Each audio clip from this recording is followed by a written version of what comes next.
მოვამზადოთ ბადრიჯნის соуსის ზამთრისთვის. თუ არ გაგისინჯავთ, ვერც კი წარმოიდგენთ, რამდენად გემრიელია.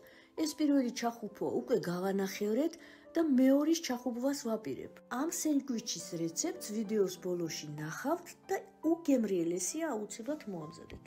ეხლა კი დავიწყოთ соуსის მომზადება, მოვიმარაგოთ ყველა პროდუქტი, რაოდენობას თანდათან გეტყვით და ამ ვიდეოს აღწერაშიც მიუთითებ. პროდუქტების რაოდენობა მეტ-ნაკლებად შეგიძლიათ შეცვალოთ თქვენი გემოვნებითაც. პირველ რიგში 1 კილოგრამი პომიდორი გავწქვენი, დავჭერი და დავაბლენდერე. სანამ მე ამ ყველაფერს ვამზადებ, თქვენ შეგიძლიათ არხი გამოიწეროთ, ვიდეოც მოიწონოთ და გააზიაროთ კიდევაც.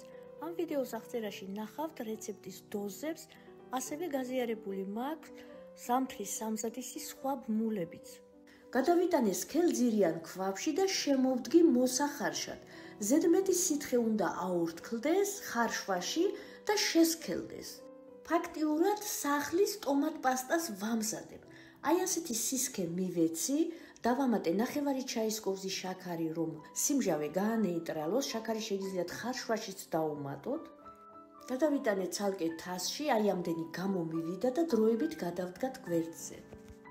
სანამ პომიდორი იხარშებოდა, მე მივუბრუნდი ბადრიჯანს და წიწაკას. ბადრიჯანი მაქვს 1,5 კილო.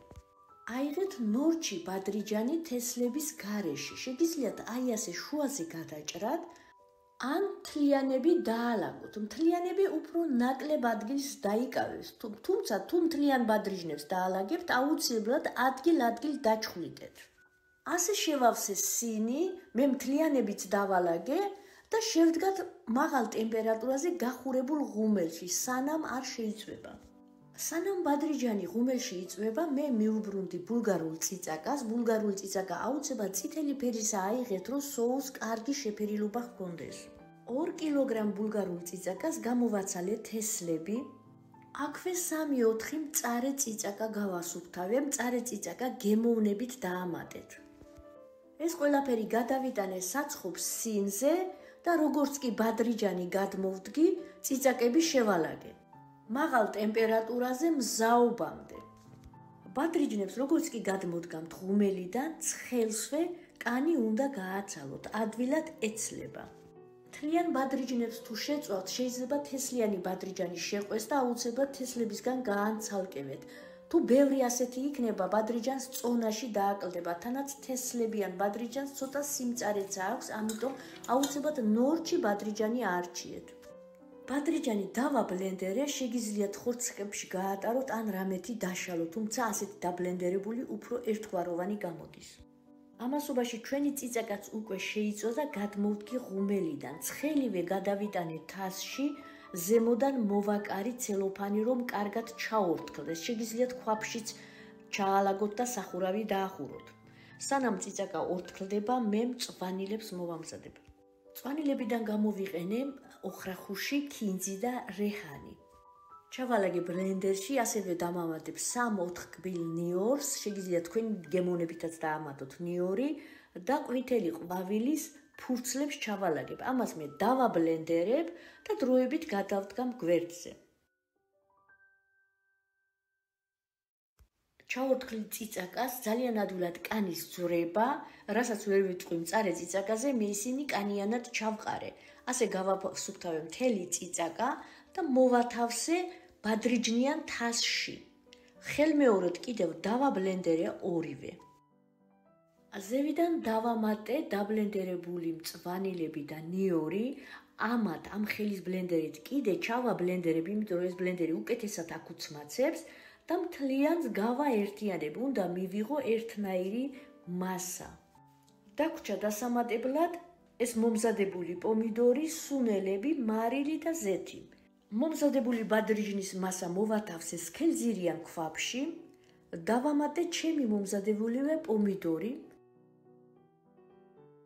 სუნელები, ქინძი და უცხო სუნელი, თქვენ შეგიძლიათ თქვენი საყვარელი რომელიმე სუნელიც დაამატოთ. მარილი დავამატოთ გემოვნებით, ეს შეგიძლიათ ბოლოშიც დააგემოვნოთ და თუ დააკლდება დაამატოთ. ვამატებ 100 მლ ზეთს, კარგად ამოვურიოთ და შემოვდგათ ცეცხლზე. მას არის ძალიან სქელი, გამუდმებით უნდა ვურიოთ, უმჯობესია სილიკონის ან ხის კოვზი. დუღილში უნდა ამოშრეს მთელი სითხე, ადუღებიდან მე ვადუღე 30-35 წუთი. როგორც კი მზად იქნება, ცეცხლს ჩაუწიოთ მინიმალურამდე, ზედ დავტოვოთ და ისე ჩავასხათ გასტერილებულ ქილებში. მოვხუფოთ გასტერილებული ხუფებით. სანამ მე ამ ყველაფერს ვამზადებ, თქვენ შეგიძლიათ არხი გამოიწეროთ, ვიდეოც მოიწონოთ და გააზიაროთ კიდევაც. ამ ვიდეოს აღწერაში ნახავთ რეცეპტის დოზებს, ასევე გაზიარებული მაქვს ზამთრის სამზადისი სხვა ბმულებიც. ქილები ამოვატრიალოთ ესე თავდაყირა, მე ჩავხუფე 6 250 მლ-იანი ქილა, მეშვიდე ბოლომდე ვერ შეავსო, არ ჩამიხუფია. თანაც ყოველთვის ვტოვებ 1 ქილას საჭმელად.